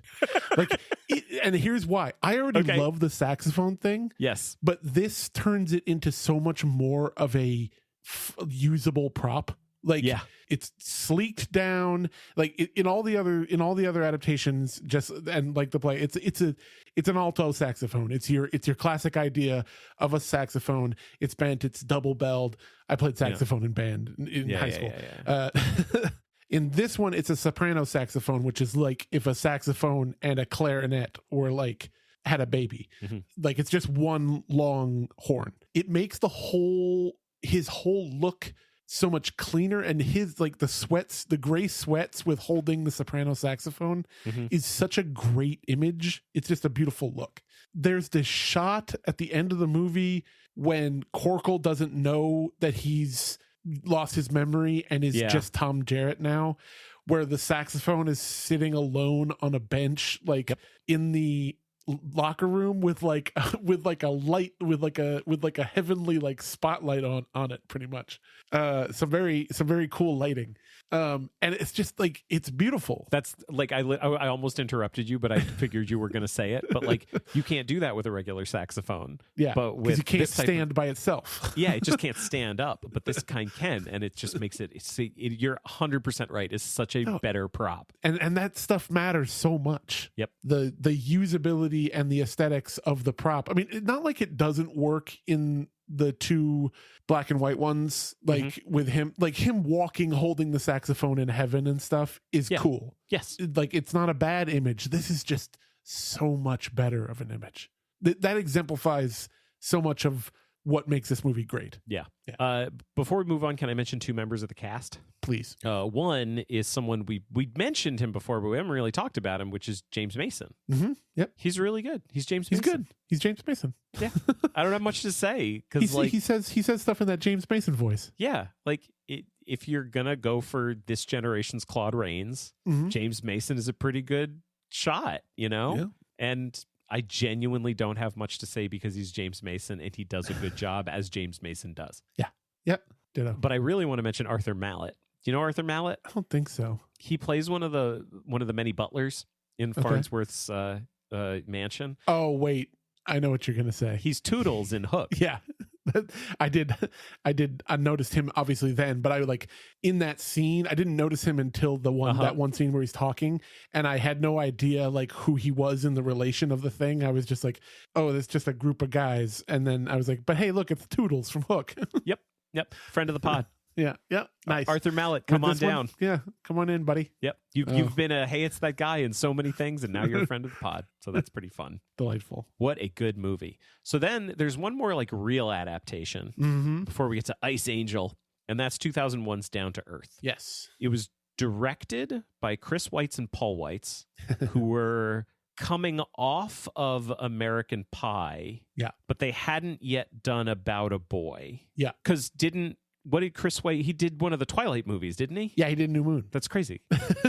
Yeah, and About a Boy and a very weird filmography. Like they're just some combination of him and his brother or one of them. Sometimes just write and sometimes write and direct. Like a very wide swath of things. Yeah, interesting career. Those guys. I don't think they did a good job. No. They're very hit or miss. Like yes, they're not the best directors in the world. Right. Stars Chris Rock. Yeah. Also written by Chris Rock. Of course. Half of it is his stand-up material. Yeah. Written by Chris Rock. Written by Lance Crouther, who is a longtime writer and also was the star of Pootie Tang. Ali LeRoi, who worked with Chris Rock a lot and like co-created Everybody Hates Chris and has been a longtime writer. And a guy named Louis C.K., who sounds like a totally unproblematic person. I can't remember who he is. Yeah, who I believe directed Pootie Tang. Yes, he wrote and directed Pootie Tang. Yes. So it's got a bunch of people working on the screenplay who are good writers. Okay. I'm not going to... Some of them, I don't know enough to say whether they're good or bad writers. They're good punch-up writers. Yes. But then if you have just a bunch of people that punch up jokes in a screenplay, write an entire screenplay, maybe sometimes it doesn't go so well. Yeah, this is that one. Because the plot is kind of a mess. Yeah. Okay, so Chris Rock in this version is Lance Barton, who is not a sports guy. He is a stand-up comedian. Yes. And that is where everything goes off the rails for me. Because I think that is a terrible choice. For this particular, Because stand-up comedy is not a sport. Yes. And there is no, like, stand-up comedy is art. Yeah. There is no Super Bowl of stand-up comedy. Exactly. Like, there's no Super Bowl for art. You could say, win an Oscar, but that's not based on ability. Yeah. Like winning an Oscar is based on politics. There is no Super Bowl for art. Yeah. And so they have to come up with something. Like there is no prize fight. There is no Super Bowl. And what they have to fictionalize the closing of the Apollo. Yeah. Yes. So we're going to create something very, very detailed, totally foreign to most people, and really specific. Yeah. We are going to say that the Apollo is going to close, which is not true. and we're going to say that there's going to be a big show to celebrate its close.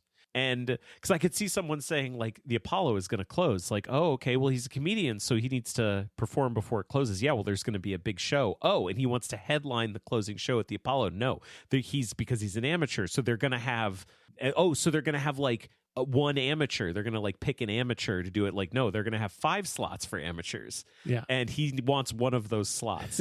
He just wants to get on. And the movie starts with him performing at the Apollo. So what is... I know it doesn't make any sense. I feel like there's a lot of jokes in this that are specific jokes about the Apollo that not everybody, including me, probably understands. Mm-hmm. Like, I don't know for sure. Like, I feel like, so John Cho plays this character named Phil Kwan, who is like, obviously like an Asian American guy who does these big music acts at the Apollo, and everybody seems to loves everything he does. He's like the biggest like fan favorite star at the Apollo, and I just feel like that's some kind of Apollo joke. The same thing with how the beginning, it opens with like all those people doing singing acts at the Apollo and getting booed. I feel like there's probably just Apollo jokes here that we're not all going to understand. Yeah. I want to be very clear too that I think the song is "And I Am Telling You I'm Not Going." Yeah, is the song from Dreamgirls. Yeah, that he performs at the beginning, but the movie starts with a montage of people at amateur night at the Apollo doing that song, and the crowd hates them. The crowd hates all of them because that's the thing at the Apollo, right? But they love Phil Kwan. They love Phil Kwan, even though as an audience member, I'm going to go ahead and say he didn't seem that different than the people they hated. But the movie's telling me, I don't know. He had a certain flair, Jeremy. I think he was much better. He's dancing around. He's got a fun outfit on. Sidebar. This movie is guilty of gaslighting in a way that I've accused movies of doing this for a long time, of telling me I should be feeling a certain way that what it's showing me is not actually making me feel. Sure, yes, this movie is very guilty of that in a lot of levels, yeah. It wasn't until this movie that I realized, like, oh, this is just gaslighting. Because this movie isn't just saying you should be feeling a certain way. Mm-hmm. This movie is like aggressive in how much it's saying, like, of course you feel this way. Of course you feel that this is dramatic. Of course you think this is funny. Of course you think this is heartbreaking. You always did. And I feel gaslit as an audience member. And it starts with Phil Kwan. That's where it started for me. That's where it started going off the rails, because the movie is telling me that what he's doing is amazing and the crowd is really excited about it. But I'm watching it and it's not. I just saying that this movie gaslit me and I did not appreciate it. Yeah. Chris Rock, Lance dies and he gets pulled out. I can't even tell. Like, yeah, they do the thing where the angel pulls him out too quickly, and it's Eugene Levy. Yeah, it's Eugene in this Levy, case. Who is Eugene Levy in this? That's the thing. He's Eugene Levy, and I love Eugene Levy. But one of the things about Eugene Levy is that he works. He works as an actor, and which means that he's in really great things and he's in really bad things. And he's in like 16 American Pie spinoffs as Jim's dad. So it's kind of great. So he pulls him out, and they have to do the thing where they put him in a new body. We'll get back to that in a second. But the guy they put him in, Charles Wellington III, is just this crusty old white guy. Yeah. This is the biggest thing about this one, obviously. Yeah. There's a thing that keeps happening where Lance is still trying to be a stand-up comedian, so he keeps performing. And there are scenes where he is performing his stand-up routine, a Chris Rock stand-up routine. Yeah. But we know he looks like Charles Wellington III. And they show it. Yeah. Yes. And the thing is, they show it multiple times in the movie. And there are scenes where the movie is telling you, oh, and this is not okay, and everybody hates it. Yeah. And then there are scenes where the movie is telling you, oh, no, this is very funny, and everybody's very into it. But it's the same thing both times. Wait, when does everybody like it? But when he buys the club. When he turns the club into Wellington's club. Yeah. They have like a whole montage where he's doing stand-up and everybody's laughing. Well, maybe you don't hear what the stand-up is. Maybe it's still not Chris Rock's stand-up. Well, yeah, but I'm just going to end up defending this movie the whole time. So Stop you just settle down and prepare for that. I'm going to give everyone some real petty stuff right now. Here's the thing that I'm going to take issue with my co-host that does not matter, because the star ratings that anybody gives movies on Letterboxd, these don't matter. These are stupid and they don't matter. But it is something that Ian and I both do. Yeah. Ian gave this movie, Down to Earth, and 1978's Heaven Can Wait, the same goddamn rating. 3 stars Sorry, out of 5. everybody. I like Heaven Can Wait quite a bit. And this movie is, Down to Earth is bad. But as I've said before in this episode, I have a certain nostalgia for it. I mean, even when I was younger and watched it all the time, like I was like 18, 19, 20 when I was watching it a whole bunch when it came out. I knew it was bad then too, like especially just how like the movie is just this, like all of the Chris Rock vehicles at the time, it was literally just a weird, not even a movie vehicle for his, like a vessel for his stand-up. Yes. Like everything he says is just doing a little bit of his stand-up routine. Yeah. Which is why it's extra funny how this, like the whole thing in this is that Lance is bad at stand-up comedy. He's like, yes, he's good in conversational, even though they always talk about how he's funny off stage and he's good conversationally. But that's not true either, because when they say he's good conversationally and off stage, he's not. He's just doing his Chris Rock stand up to people's faces off stage. And they treat that like he's like a funny person. Also, Chris Rock on stage trying to pretend to be bad at stand up hilariously doesn't work. Because he's Chris Rock. So I don't know. I was like very many young white man dorks at the time. I was a big Chris Rock fan. Sure, yeah. So like I don't know. This movie is no just better comment has ever been made about like Chris Rock's appeal to people like us than Michael Scott getting in trouble on The Office for quoting Chris Rock. Yes, exactly. And I'm not going to quote it now because it's not okay. Yeah, no. But anyway, so I could ramble on forever, but there's just, I understand this movie is bad and is barely even a movie, but I like it. So there. My issue is not that you gave this movie 3 stars. My issue is that you also gave Heaven Can Wait 3 stars. I know. That's I probably should have made it 4, but it's just like, no, you should make it whatever you want to make it, because you're a goddamn adult and you can make your own decisions, and you shouldn't change it because I'm telling you that I think it's wrong, because that's crazy. Thank you, Jeremy. But also, I think it was wrong and you should change it. Yeah, and you should apologize. Yes. Let's get back. Getting back to the movie. Let's get back into the plot. Yeah, and all the ways that this one's different from the original in weird ways. Yeah, like okay, so in fact, you know what? You're dunking on this a lot. I'm going to defend this movie for a second.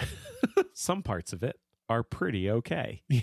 Here's a part that I think is pretty okay. Yeah, Wanda Sykes doesn't have a bad scene in this whole movie. No, she's very funny. She's playing a maid in the mansion named Wanda. They do, even though I did say the thing about how they go back and forth, there's a bunch of things that I thought were good and then they undermine them. So like there is a scene where he goes to do stand-up for the first time in Wellington's body and the audience turns on him. Oh, yeah. Because he's doing Chris Rock stuff in this crusty white guy body. Yeah. And it's good. That's a good scene. But then my issue is that later he's doing the same kind of stuff and everybody seems to be fine with it. So that's my problem, even though that first scene is good. Here's another thing that I think is good at the beginning. His butler is new friend of the pod, Mark Addy. Hey, welcome, Mark Addy. Like, this is a hat trick because he's like... He's in the Time Machine. He's in the Around the World in 80 Days. He's also in Robin Hood, Mary Poppins Returns. Anyway, Mark Addy. And I kept talking about this when we did Time Machine recently. Like, it kills me that they weren't letting this guy do his real accent, making him do a bad American accent.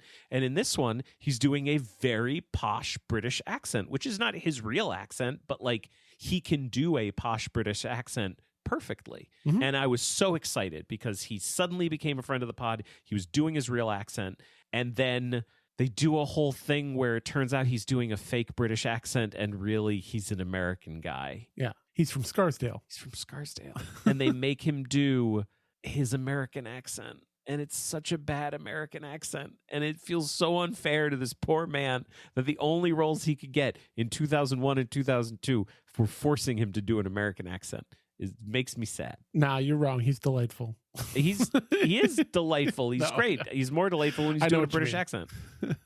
No, I know what you want. And plus, it would have been just as funny as if this posh British butler was like becoming best friends with this black stand-up comedian in a crusty rich white guy's body. Yeah, that would have been fine. Let's talk about the thing that this movie has. Yeah, the thing that it's doing that makes it special. Yeah, and that is making the body changing of the movie like about race. Yes. Yeah. I understand why they did it. Yeah.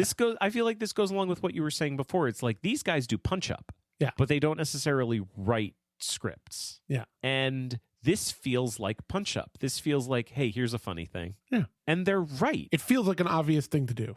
Yeah. It feels like a funny thing. It's just that the movie doesn't really have anything to say about it. Yeah. At all. Like it's constantly putting in your face, here's this old white guy who's talking like a young black man. Yeah. And the furthest we'll ever go is having characters say something feels wrong about that. But we'll never explore why. And here's the thing. They knew, because the end of this movie, just like the other ones, there is, of course, Chekhov's gun from the beginning of the movie is the fact that there is another more popular than him skinny black comedian named Joe Guy, who is, popular at the Apollo, and his career is taking off. They have him be the one that he actually ends up in his body at the end because he can't stay in Wellington. They knew that they had the out of how it was going to end up. Mm-hmm. And so I feel like that made it so that they were just like, most of the movie will just be the ridiculous, oh my God, jokes of him doing Chris Rock material in the body of this white man.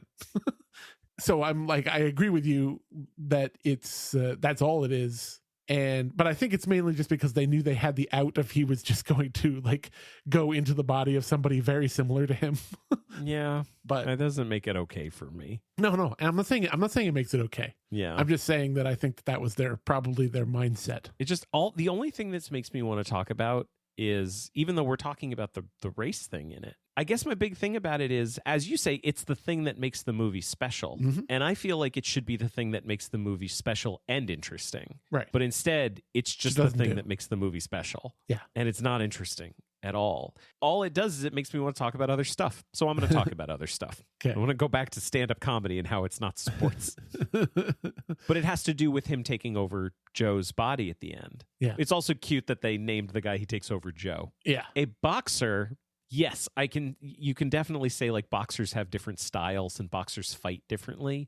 But I think for most people, like a boxer is a boxer, or like a quarterback is, quarterbacks do things a little bit differently, but like a quarterback is a quarterback. And if the team wins the Super Bowl, no one's really going to notice if the quarterback played slightly differently than the quarterback normally plays, right? Yeah. Yep. True. But with stand-up comedy, if you are now in the body of a popular stand-up comedian and you walk up and start doing completely different material, people are going to notice. It is not plausible for me anymore that it would work. This should not work.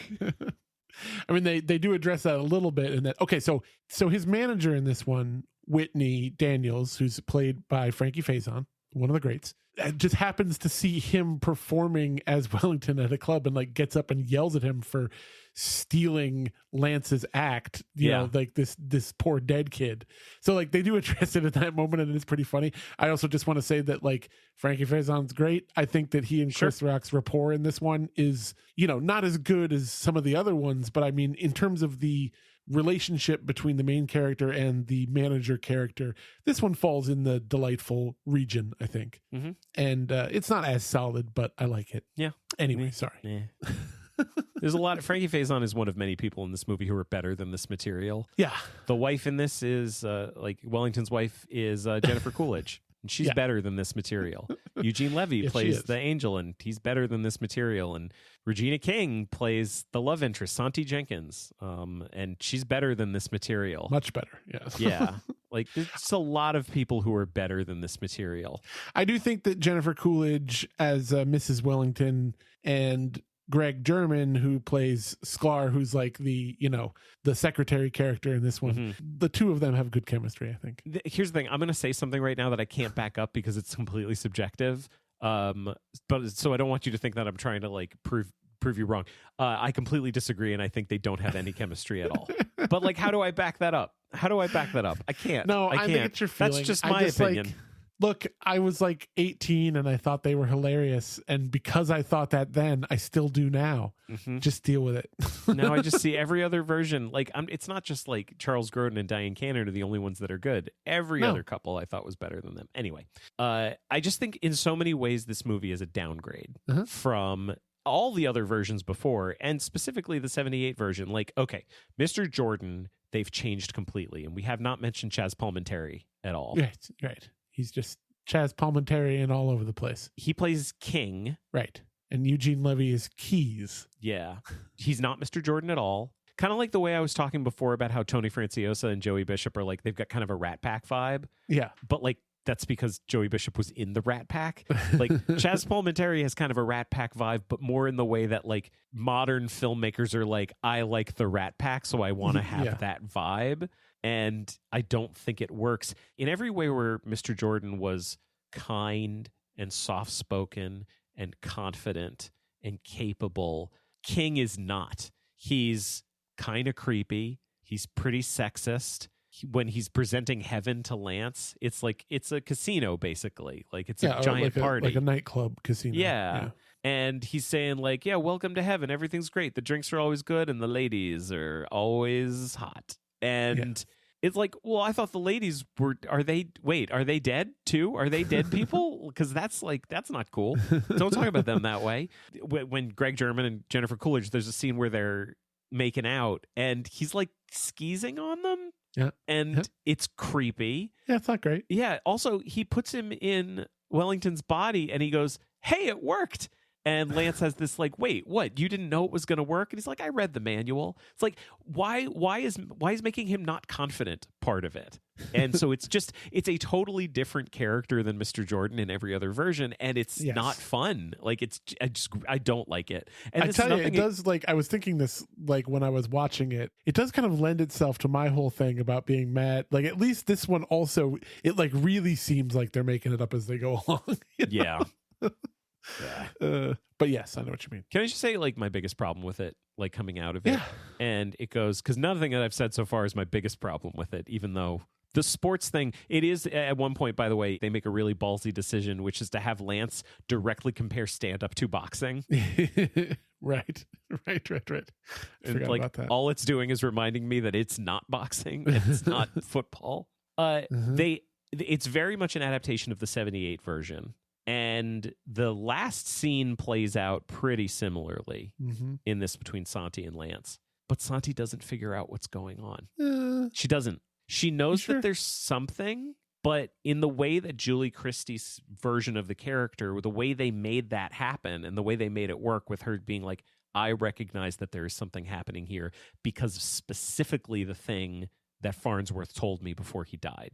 In this one, they do the same thing, but she never connects what's happening that she can feel with what she feels happening with her and Joe, the connection. She never connects it with the thing that Lance told her as Wellington before he died, because he gets shot in a park, by the way. Right. So it's funny because like both this one and both the 78 and this one, that obviously the 78 works like a lot better in all the ways you're saying.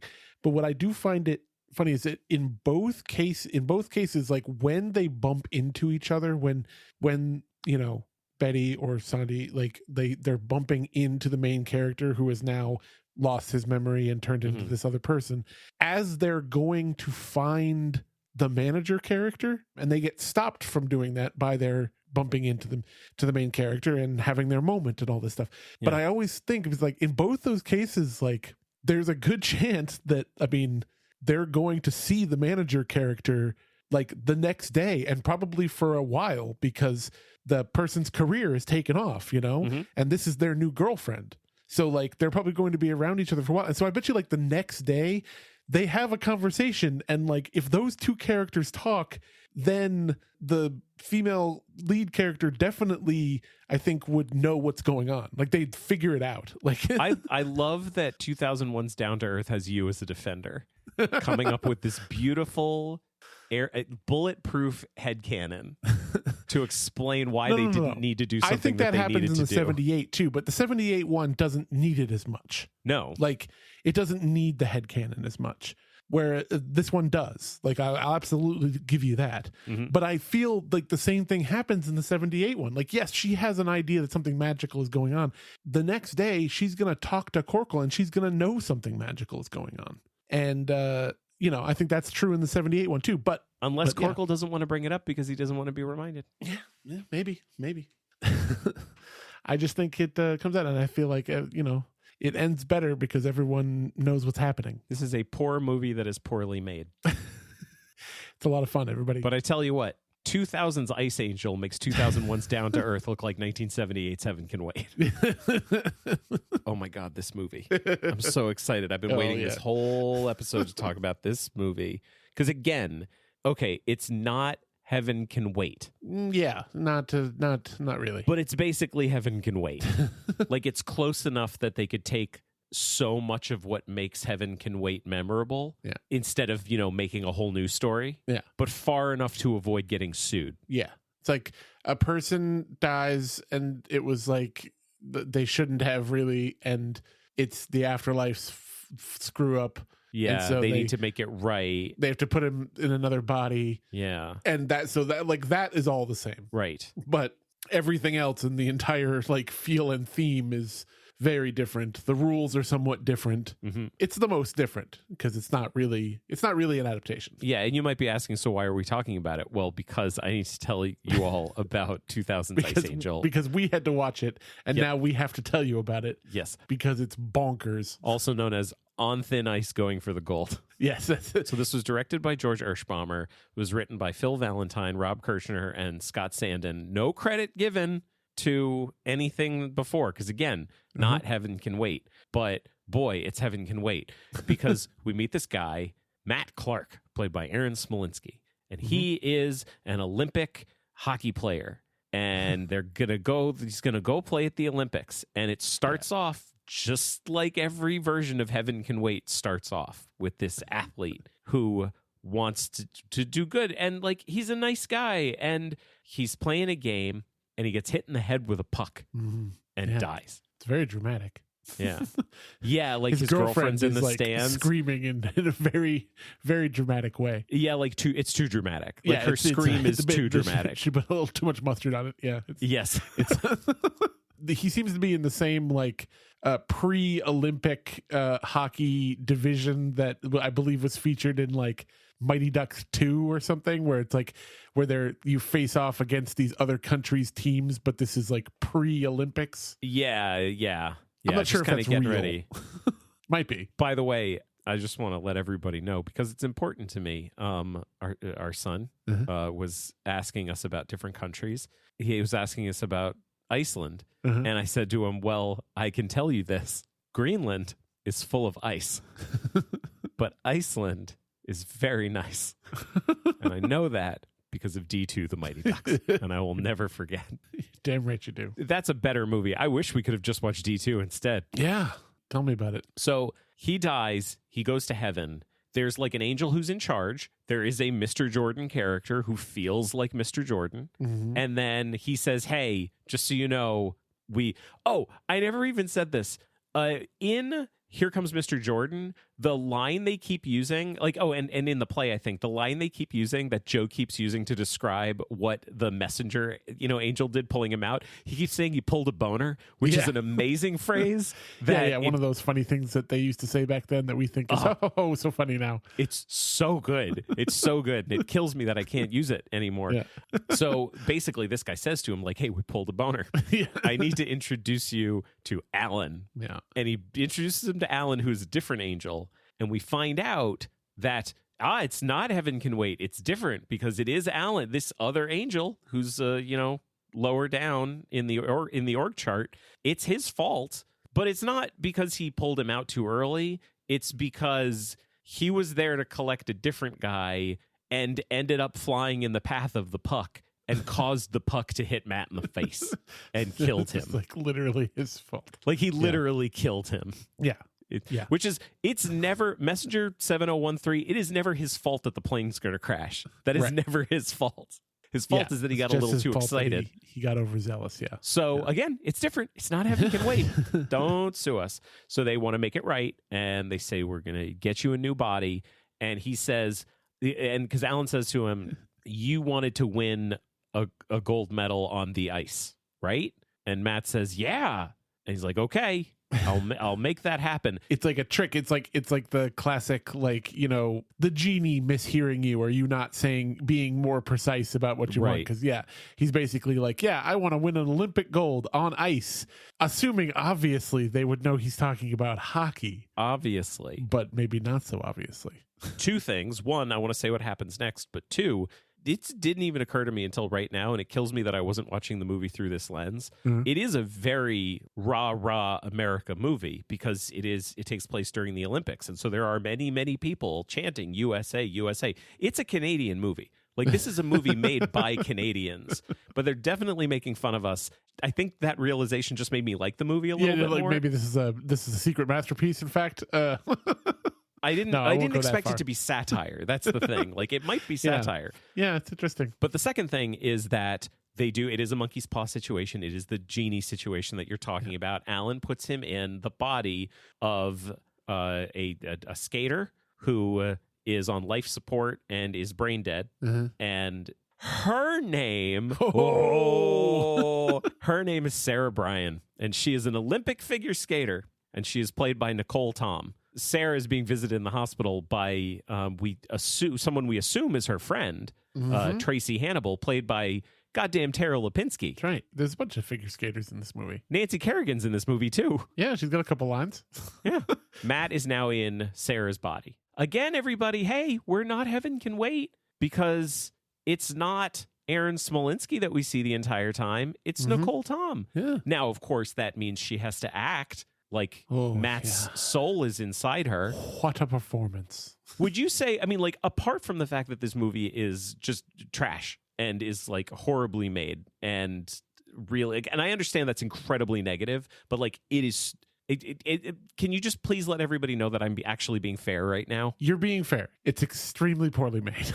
So that's, like, obviously a problem with it. But the problem has to do with the way they handle one actor playing a character who is also played by another actor in the movie. This is the most baffling thing in this movie, in a movie that is nothing but bafflements.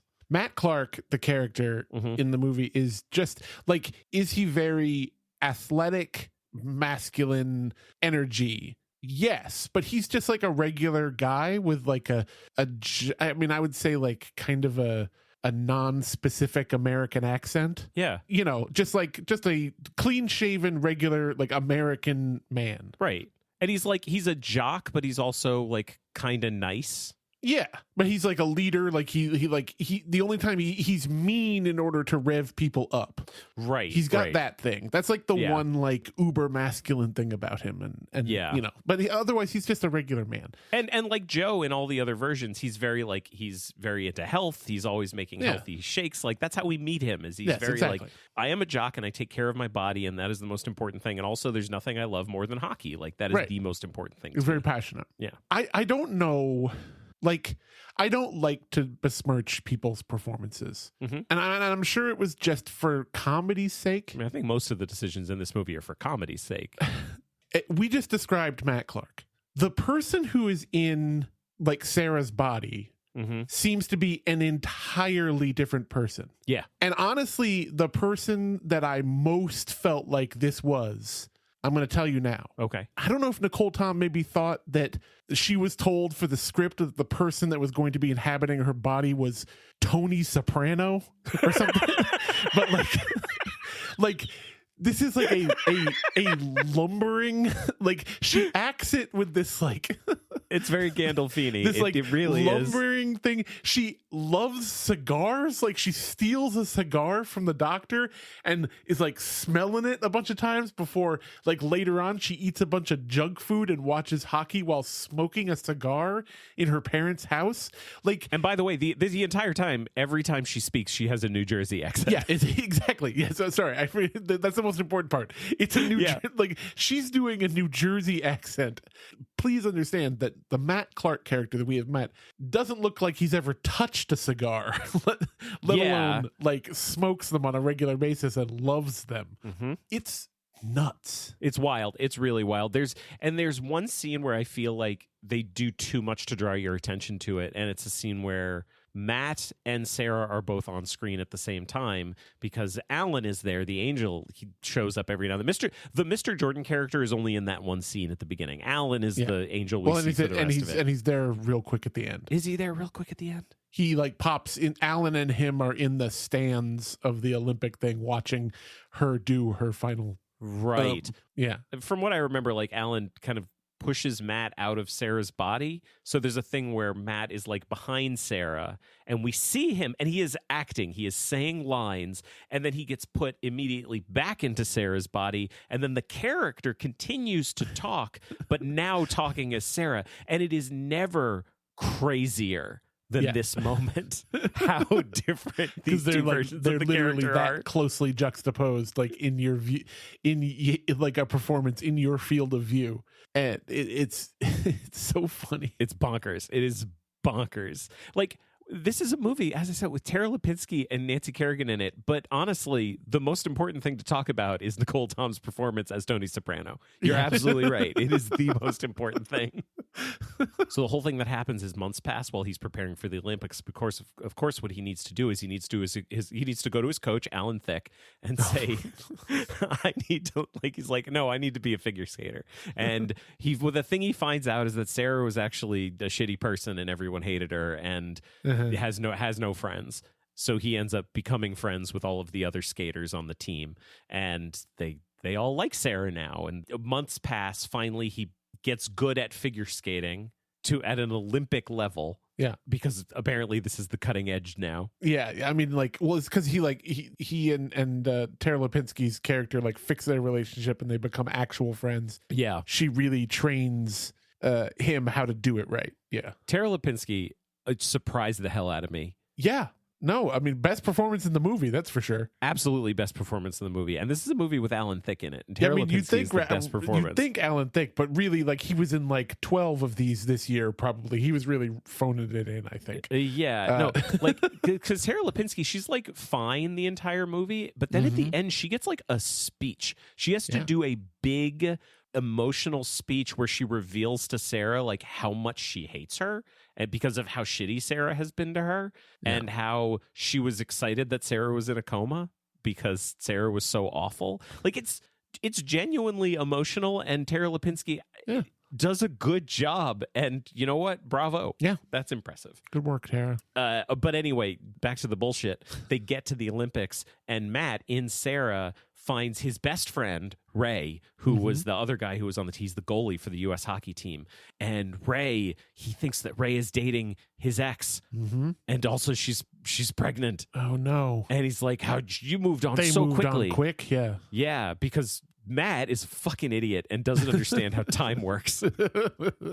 Because she's like super pregnant and he's only been dead like 5 months or something like that. Yeah. As an audience, like I would assume that most people watching this are already several steps ahead of Matt because he finally, as Sarah confronts, what's her name? Danielle? Something like that. Yeah. Something like that. He confronts her. He like kind of gets to know her and becomes friendly with her as Sarah. Yeah. He confronts her and does this whole like, how could you do this? How could you moved on really quick? And she's like suddenly starts having like painful kicking. And she's like, oh, Matt, calm down, because she's named the baby Matt. And that's the way they reveal that the father is actually Matt.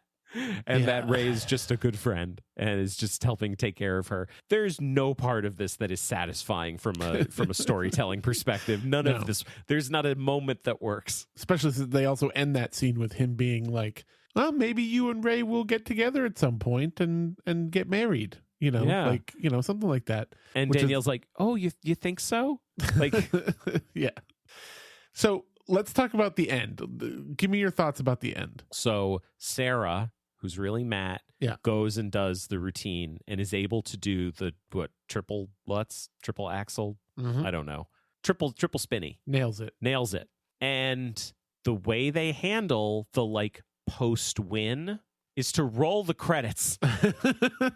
Well, here's a part that, because you didn't remember the Mr. Jordan type character popping in at the end there, I think there's possible that you were probably so gobsmacked by this movie that maybe there was something else you missed, and that is that he pops in and he and Alan are like watching her do the. I remember that. Yeah, and then there is a absolutely added later in ADR line where you just hear him be like, "Such a shame. Once the routine is over, Matt will just be Sarah and not remember anything." Did they say that? Something like that. No. Like, I couldn't quite hear it because it's such a bad ADR line. But it is some throwaway like exposition thing like that. Hang on. Wow. Okay. Yeah. Yep. Isn't that crazy? Yep. Everyone, egg on my face. Ian and I just went back and rewatched it, and holy shit, I missed it. After she lands the triple axel, she won't have any memory of being mad. That's it. That's the whole line. That's it. Can I give you my honest thought of, I think, what was going to happen at the end of this movie? Yeah. Because I think it was obvious that they were setting it up to end the traditional Heaven Can Wait way, and that Ray was going to be the other guy. Like, Ray was going to die somehow, and Matt was going to go into him and then lose his memory, become Ray, and they were going to get married and raise the baby together. All right. Okay. I think that they were teeing that up too much for it to not be what they were going to do. And then, I don't know, maybe they just like chickened out. Like, they thought, like, maybe even they shot stuff for that. Because it is weird how they just end it. They just roll credits on Sarah's successful performance and add in an ADR line about how, like, no, he's just staying in Sarah's body forever now, and that's how that's going. Like, I just have nothing to say. Like, I was gobsmacked at the end of the movie. I'm gobsmacked now. This is insane. Am I blowing your mind here? You're blowing my mind. I would like to close the book on Ice Angel. I would like to write a book on Ice Angel. Let's do some quadrants and then we can get out of here. Why did we do this? Why did I make you do this? I convinced you to watch it. I ask myself that all the time. No, I'm glad that we watched this one. I'm glad you made me watch it. It made me appreciate the other one so much more. Absolutely. All right. I think we should, I'm going to go ahead and suggest something that we don't normally do, but I think it is appropriate here. I think it is appropriate and valid to say that the original is Here Comes Mr. Jordan from 1941. Yeah. It's so close to the play, too. Yeah, like if the play had been a really popular play that had a life of its own, that would be different. Right. But it doesn't seem like that was the case. And in this really kind of situation, you can literally just say that, like, the play, it didn't do very well as a play, so the play just became the screenplay of the movie. Right. I think that's fair and accurate. Yeah. So we'll skip 41, because very good movie. 1960 episode of DuPont Show of the Month. Do you think they cared about the source material being both the play and the movie Here Comes Mr. Jordan? Yes. Yeah. And was it successful? Yes. Yep. Heaven Can Wait, 1978. Do you think they cared about the source material? Yeah. I do. Yeah. Was it successful? Also, yes. Was it more successful than 2001's Down to Earth? I know it's unfair of me to ask you that, but I am putting you on the spot. Yes, it's more successful, obviously. Thank you. 2001's Down to Earth. Do you think they cared about the source material? Yes. No, absolutely not. Absolutely, yes. They loved Heaven Can Wait. Yeah, they loved the 1978 movie Heaven Can Wait. Yes. I don't think it doesn't. Yes, they did not care about the source material.